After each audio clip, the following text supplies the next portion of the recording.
2025 भर्तियों का वर्ष आज ही सुनिश्चित करें अपना सिलेक्शन और डाउनलोड करें तैयारी कर लो ऐप।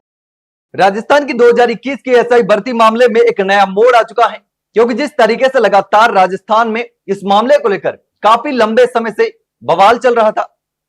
राजस्थान हाईकोर्ट में सिंगल बेंच में 39 हियरिंग हुई और उसके बाद में सिंगल बेंच ने 28 अगस्त को अपना फैसला सुनाया था। और उसके विरोध में जो चयनित एसआई थे, जो ट्रेनिंग ले रहे थे, उन्होंने जबरदस्त तरीके से उसका विरोध किया और डबल बेंच में अपील की। और डबल बेंच ने 8 सितंबर को सिंगल बेंच के फैसले पर रोक लगा दी थी।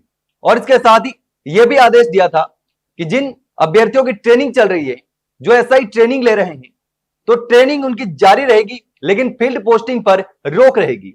लेकिन इसी बीच जो अचयनित अभ्यर्थी थे, कैलाश चंद्र शर्मा और अन्य ने सुप्रीम कोर्ट ने याचिका लगा दी और सुप्रीम कोर्ट में इस मामले में आज सुनवाई थी। और सुप्रीम कोर्ट ने इस पर बड़ा जो फैसला है वो सुनाया है, आदेश दिया है।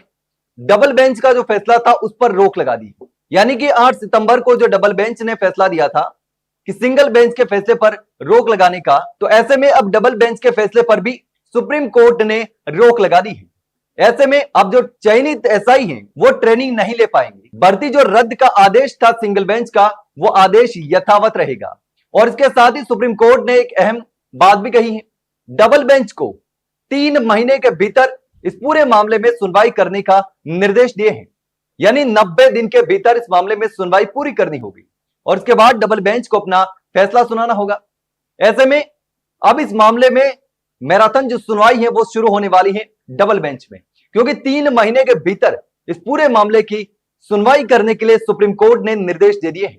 हालांकि सरकार की ओर से जो वकील पेश हुआ था और चयनितों की ओर से जो वकील पेश हुआ था, उन्होंने कहा था कि ट्रेनिंग जारी रहनी चाहिए, लेकिन सुप्रीम कोर्ट ने उनकी दलीलें खारिज कर दी और ट्रेनिंग पर भी रोक लगा दी।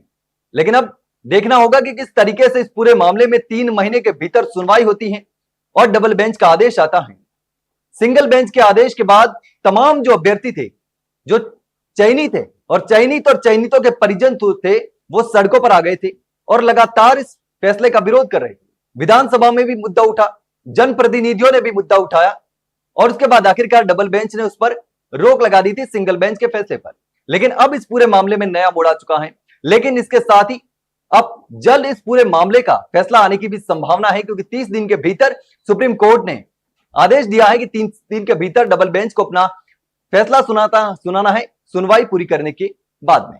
लेकिन अब देखना होगा कि आखिर इस पूरे मामले में क्या होता है, किस तरीके से डबल बेंच की सुनवाई रहती है, किस तरीके से डबल बेंच में जो है वो मैराथन सुनवाइयां होगी। 3 महीने के अंदर अंदर सारा मामला जो है वो कंप्लीट होने वाला है और डबल बेंच का फैसला आ सकता है। लेकिन अब इस पूरे मामले पर आप क्या सोचते हैं? जिस तरीके से अब सुप्रीम कोर्ट का जो आदेश आया, सुप्रीम कोर्ट ने जो फैसला दिया है अपना, तो ऐसे में आपको क्या लगता है? कमेंट सेक्शन में कमेंट करके जरूर बताना। वहीं अगर जानकारी अच्छी लगी हो तो वीडियो को लाइक और शेयर जरूर कर रहा, चैनल को सब्सक्राइब करना ना भूले। फिलहाल के लिए इतना ही, जल्द मिलते हैं एक नई जानकारी के साथ, तब तक के लिए नमस्कार।